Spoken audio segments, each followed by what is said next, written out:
Dad मेरी शादी करा दो part 2 Hindi novel. Good morning, have a nice day. Hello India. बड़ों को ढेर सारा प्रणाम, छोटों को ढेर सारा प्यार और मेरे सारे सब्सक्राइबर कैसे हो आप सबको ढेर सारा Ram Ram, Ganpati Bappa Morya. Welcome back to my YouTube channel Simi की डायरी में आप लोगों का ढेर सारा स्वागत है। दोस्तों, डैड मेरी शादी करा दो, ये मेरी तीसरी हिंदी नॉवेल है जो इस चैनल पे मैं डाल रही हूँ। इसके पहले 2 हिंदी नॉवेल मैं कंप्लीट कर चुकी हूँ, उधार का सुख और मीठी। उसके सारे एपिसोड चैनल पे अवेलेबल हैं। जिसे नॉवेल पसंद है तो वो जाके देख सकते हैं। डैड मेरी शादी करा दो यंग जनरेशन को देख करके मैंने लिखा है और ये हमारी न्यू हिंदी नॉवेल है जो मैंने 2020 में लिखा है। तो इसका पहला पार्ट मैं आप लोगों के समक्ष रख चुकी हूँ कि बाप बेटे में नोकझोंक चलते रहती है। दोनों की लाइफ में एक दूसरे के अलावा और कोई नहीं है। तो अगला एपिसोड में, फर्स्ट एपिसोड में आपने देखा कि नवल हमेशा जिद मचाए रहता है, काम उम नहीं करता है, काम न काज का दुश्मन अनाज का। पढ़ाई लिखाई भी उसने छोड़ रखी है, जैसे तैसे बीए पास किया है, उसके बाद कुछ भी नहीं करता है, जॉब भी नहीं है। और उसके पापा कपिल देव अतीत के बारे में सोचते सोचते सो जाते हैं। यहाँ तक मैंने फर्स्ट एपिसोड में रख दिया है।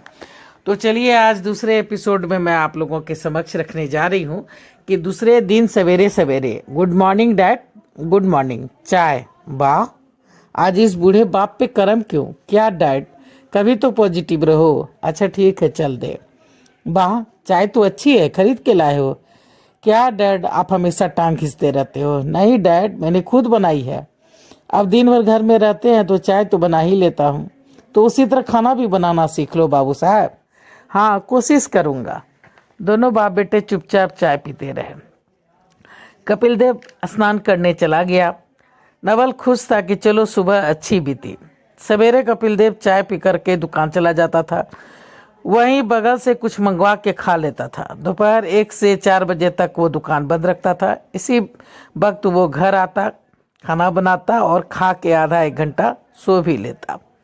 रात में सब्जी वो कौशल्या के दुकान से ले आता था। कभी दिन का बचा से काम भी चल जाता था, बस रोटी वो जैसे तैसे बना लेता था। नवल घर द्वार साफ सुथरा कभी रखता था, कभी नहीं रखता था, उसकी मन की बात होती थी। हाँ, कपड़े की सफाई करना उसे बहुत पसंद था, क्योंकि सज धज के रहना, सज धज के बाहर जाना, लड़कियों को पटाना, ये उसकी आदत जो थी, ये उसे अच्छा लगता था।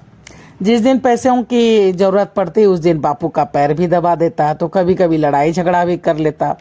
तो कभी कभी कपिल देव खुद ही गुस्सा उतरने के बाद कुछ पैसे उसे दे देता। शायद एक बाप का दिल पसीज जाता। फिर जो था नवल का ही तो था। दिन बीतते जा रहे थे, दिनचर्या में कोई भी बदलाव नहीं आया था। नवल बाप के दुकान पे जाते ही सज धज के निकल जाता था। साथ में उसके दोस्तों की चंडाल चुकड़ी होती थी। दिन भर वो आवारों की तरह इधर उधर घूमता रहता था। कभी स्कूल तो कभी कॉलेज के आगे बैठ के लड़कियों को छेड़ा करता था, तो कभी पार्क में सीटी बजाता। कभी कदार इधर उधर से कुछ लड़कियों के नंबर ले आता। फोन पे बातचीत होती रहती, पर मिलते ही सब उसे देख भाग लेती। कोई कोई उसकी खूबसूरती के चक्कर में फंस भी जाती, पर वो उसके पीछे ढेरों खर्चे नहीं कर पाता, जिसके कारण वो दिलफेक और लुटेरी लड़कियां खुद उसे छोड़ देती, और अच्छी लड़कियों को तो वो फुटे आंख नहीं भाता था। नवल अपनी सारी तिड़कम लगा के हार चुका था, इसलिए अब अपने बाप को ही ताना मारने लगा था कि डैड मेरी शादी करा दो, डैड मेरी शादी करा दो, क्योंकि उससे तो कोई लड़की पट नहीं रही थी। वो सोचता कि डैड चाहेंगे तो शादी हो ही जाएगी। ऐसी बात नहीं थी कि कपिल देव नहीं चाहता था कि उसका घर बस जाए।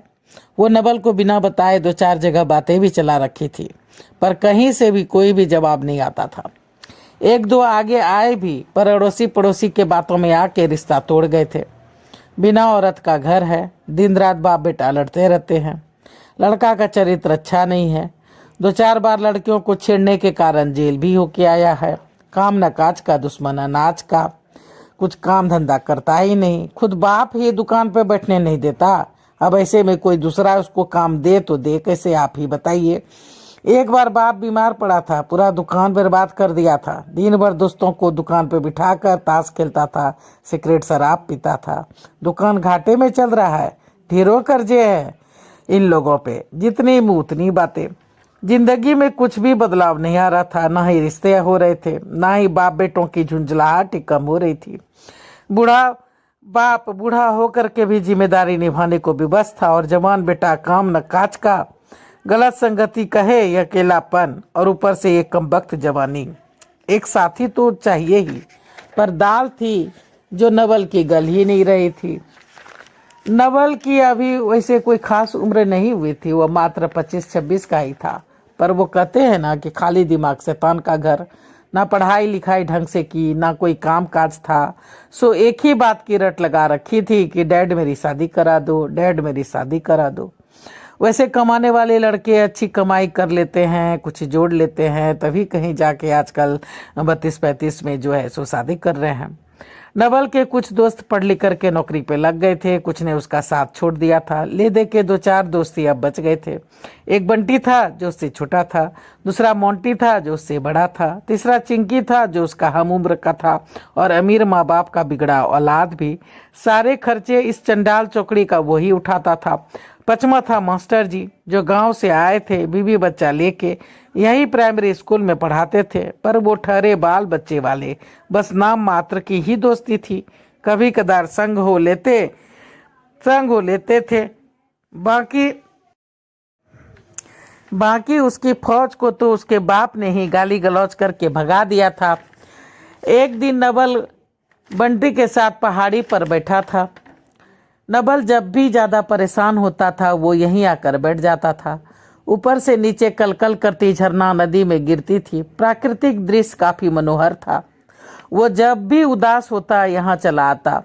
बंटी ढेरों कंकड़ जमा करके ला देता, और नवल एक एक करके उठा उठा के वो कंकड़ झरने में तब तक डालता रहता जब तक बैठा रहता।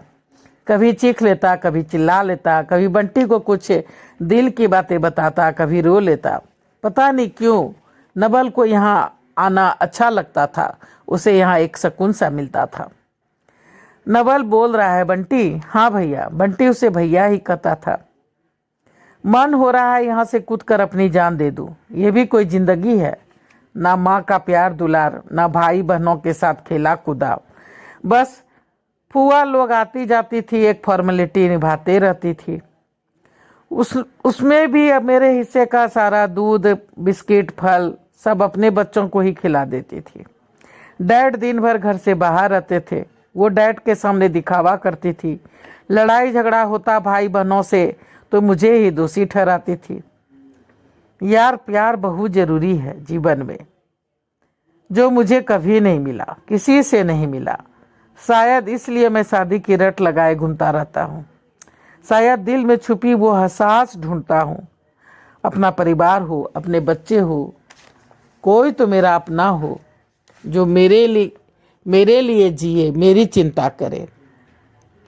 सब होगा भैया। अभी वैसे भी आपकी उम्र क्या हुई है? उम्र निकल नहीं गई है आपकी। आप दिमाग पे जोर लगाओ कि कौन सा ऐसा काम है जो हम कर सकते हैं। फिर देखना जब कमाने लगोगे तो लड़कियों की लाइनें लग जाएगी। वो सब तो ठीक है, पर पैसे कमाए तो कमाए कैसे, कुछ समझ में नहीं आता है।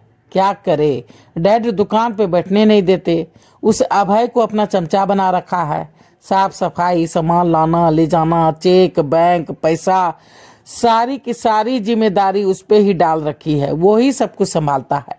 मुझसे ज्यादा तो वो सगा बना बैठा है। वो कौशल्या आंटी का बेटा कहीं मेरे बाप का ही नाजायज औलाद तो नहीं है? क्या बकते हो भैया? अरे आमने सामने दुकान है।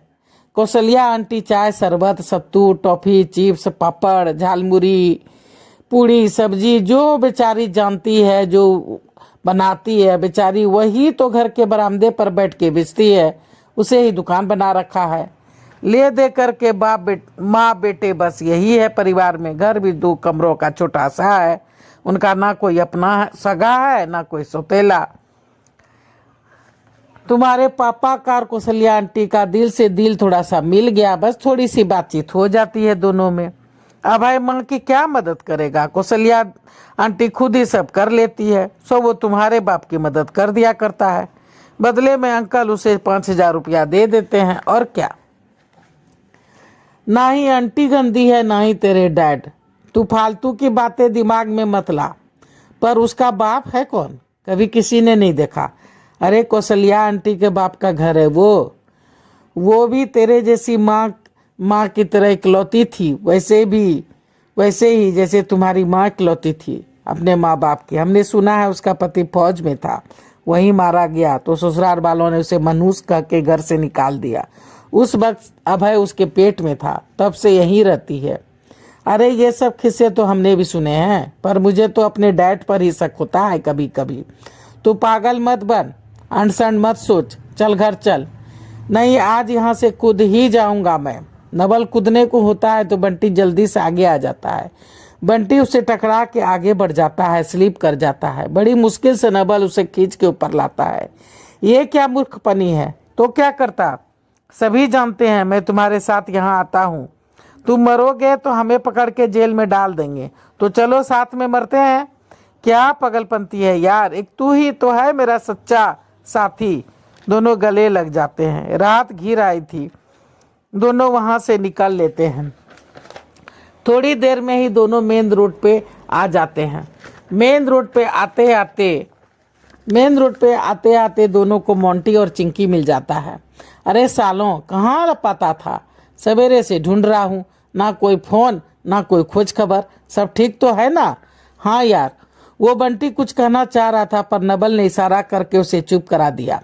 वो नहीं चाहता था कि उसके इस गुपचुप अड्डे का पता किसी को चले। वो जब भी वहां जाता तो बस बंटी के साथ ही जाता था। मोंटी अक्सर चिंकी के साथ रहता था और बंटी नबल के साथ। मोंटी और चिंकी नबल को कभी कभी उसके डैड और उसकी शादी की बात को लेकर चिढ़ाया करता था, इसलिए नबल अक्सर उन दोनों के सामने इन बातों का जिक्र नहीं करता था और न ही इन बातों का रोना रोता था। नबल बीच में ही बात को काटता हुआ बोला, हाँ बोल, क्यों खोज रहा था? सालों, कल मेरा बर्थडे है, पता नहीं तुम लोगों को? अरे हाँ यार, अरे सालों, कल मेरा बर्थडे है, पता नहीं है तुम लोगों को? अरे हाँ यार, भूल गया था, सॉरी यार, हैप्पी बर्थडे टू यू। तो चलिए दोस्तों, मैं डैड मेरी शादी करा दो का सेकंड पार्ट यहीं पे समाप्त करती हूँ। तीसरा पार्ट लेके मैं जल्दी ही आप लोगों के समक्ष आ जाऊंगी। तो प्लीज़ मुझे सपोर्ट कीजिए। मेरे सब्सक्राइबर बिल्कुल नहीं बढ़ रहे हैं, तो सब्सक्राइब कीजिए, लाइक कीजिए, शेयर कीजिए, कमेंट्स कीजिए और बेल बटन जरूर दबाइएगा, ताकि जब जब मैं वीडियो डालूंगी तो आप लोगों को नोटिफिकेशन मिल सके। अब मैं अपनी बात कहीं पे विराम देना चाहती हूँ। जय भोलेनाथ, हर हर महादेव। और आप लोगों का ढेर सारा थैंक्स मेरा वीडियो को देखने के लिए, शुरू से अंत तक देखने के लिए, सपोर्ट करने के लिए, सब्सक्राइब करने के लिए, हर कुछ के लिए, एवरीथिंग। Thanks for everything.